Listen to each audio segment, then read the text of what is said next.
चला दर्पण न्यूज. हुपरीतील नगरसेवकाच्या कथित बेकायदेशीर बांधकाम प्रकरणाला नवे वळण. नोटीस, अतिक्रमण, गाळा विक्री, सेटलमेंट, चर्चा आणि सोशल मीडिया डायव्हर्जनमुळे शहरात खळबळ. हुपरी नगर परिषदेमधील एका विद्यमान नगरसेवकाच्या कथित बेकायदेशीर बांधकामांविरोधात दाखल झालेल्या तक्रारीनंतर प्रशासनाने संबंधित बांधकामास नोटीस बजावल्याने शहरातील राजकीय आणि प्रशासकीय वातावरण तापलं आहे. या प्रकरणात केवळ बांधकामांवर कारवाई होणार की संबंधित लोकप्रतिनिधींच्या पदावरही गदा येणार याकडे आता सर्वांचं लक्ष लागलं आहे. मिळालेल्या माहितीनुसार संबंधित बांधकाम हे नगर परिषदेच्या बांधकाम नियमांचं उल्लंघन करून उभारण्यात आल्याची तक्रार करण्यात आली होती. तक्रारीची प्राथमिक दखल घेत प्रशासनाने संबंधित बांधकामधारकास नोटीस बजावून खुलासा मागवला आहे. मात्र या प्रकरणात प्रशासन निष्पक्ष भूमिका घेणार की राजकीय दबावाखाली पक्षपाती कारवाई होणार याबाबत शहरात जोरदार चर्चा सुरू आहे. बेकायदेशीर अतिक्रमण गाळा नोटरीवर विकल्याची चर्चा. या प्रकरणात आता आणखी एक गंभीर बाब समोर येत असून संबंधित नगरसेवकाचा कथित बेकायदेशीर अतिक्रमण गाळा काही दिवसांपूर्वी नोटरीद्वारे विकण्यात आल्याची चर्चा शहरात सुरू झाली आहे. विशेष म्हणजे संबंधित गाळा हा अधिकृत परवानगी विना किंवा अतिक्रमणातून उभारण्यात आल्याचा आरोप असताना त्याची व्यवहार प्रक्रिया नोटरीच्या माध्यमातून पार पडल्याचं बोललं जात आहे.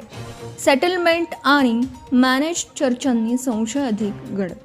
दरम्यान या संपूर्ण प्रकरणावर पडदा टाकण्यासाठी विविध खासगी कार्यालयांमध्ये गुप्त बैठका सुरू असल्याची चर्चा शहरात रंगू लागली आहे. सेटलमेंट, मॅनेज प्रक्रिया, तडजोड आणि प्रकरण मिटवणं अशा चर्चांना अचानक वेग आल्याने या कारवाईच्या पारदर्शकतेवर प्रश्नचिन्ह निर्माण झालं आहे. तक्रार मागे घेण्यासाठी किंवा प्रकरण सौम्य करण्यासाठी दबाव तंत्र वापरलं जात असल्याच्या चर्चांमुळे नागरिकांमध्ये संशयाचं वातावरण निर्माण झालं आहे. सोशल मीडियावरून तक्रारदार व प्रशासन बदनाम करण्याचा आरोप. या प्रकरणाला आता आणखी एक नवे वळण मिळालं असून संबंधित नगरसेवकाने काही सोशल मीडिया कार्यकर्ते व समर्थकांना हाताशी धरून संपूर्ण प्रकरणाची दिशा बदलण्याचा प्रयत्न सुरू केल्याची चर्चा परिसरात सुरू आहे. स्वतःवरील संभाव्य कारवाईवरून लक्ष हटवण्यासाठी सोशल मीडियावर राजकीय कट, खोट्या तक्रारी, मॅनेज तक्रारी, सेटलमेंटचा खेळ अशा आशयाच्या पोस्ट, स्टेटस आणि चर्चांचा पूर सुरू झाल्याचं बोललं जात आहे.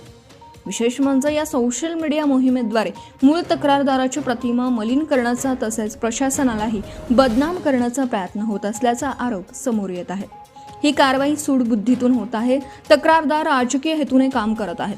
प्रशासन दबावाखाली आहे अशा प्रकारचे संदेश व्हायरल करून मूळ प्रश्नापासून लोकांचं लक्ष विचलित करण्याचा प्रयत्न सुरू असल्याचं नागरिकांमध्ये बोललं जात आहे.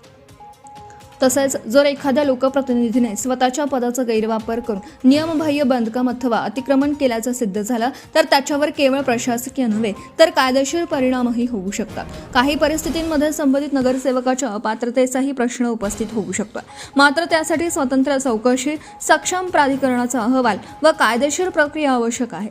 कायदेतज्ञांच्या मते सामान्य नागरिकांच्या बेकायदेशीर बांधकामांवर कारवाई होत असेल तर लोकप्रतिनिधींनाही त्याच निकषांवर न्याय मिळाला पाहिजे, अन्यथा प्रशासनाच्या निष्पक्षतेवर गंभीर प्रश्न निर्माण होतात.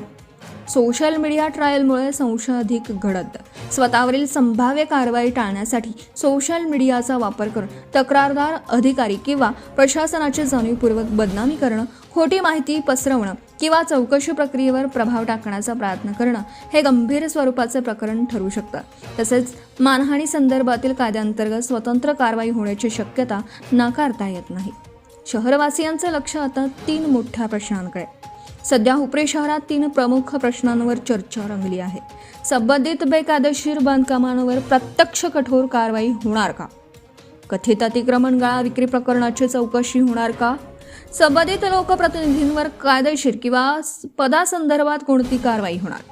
या प्रश्नांची उत्तरं पुढील काही दिवसात स्पष्ट होण्याची शक्यता असून हुपरीतील हे प्रकरण आता केवळ एका बांधकामापुरतं मर्यादित न राहता प्रशासनाची निष्पक्षता, कायद्याची समान अंमलबजावणी, अतिक्रमण व्यवहारांची वैधता आणि सोशल मीडियाद्वारे निर्माण होणाऱ्या दबाव तंत्रांची मोठी कसोटी ठरत आहे.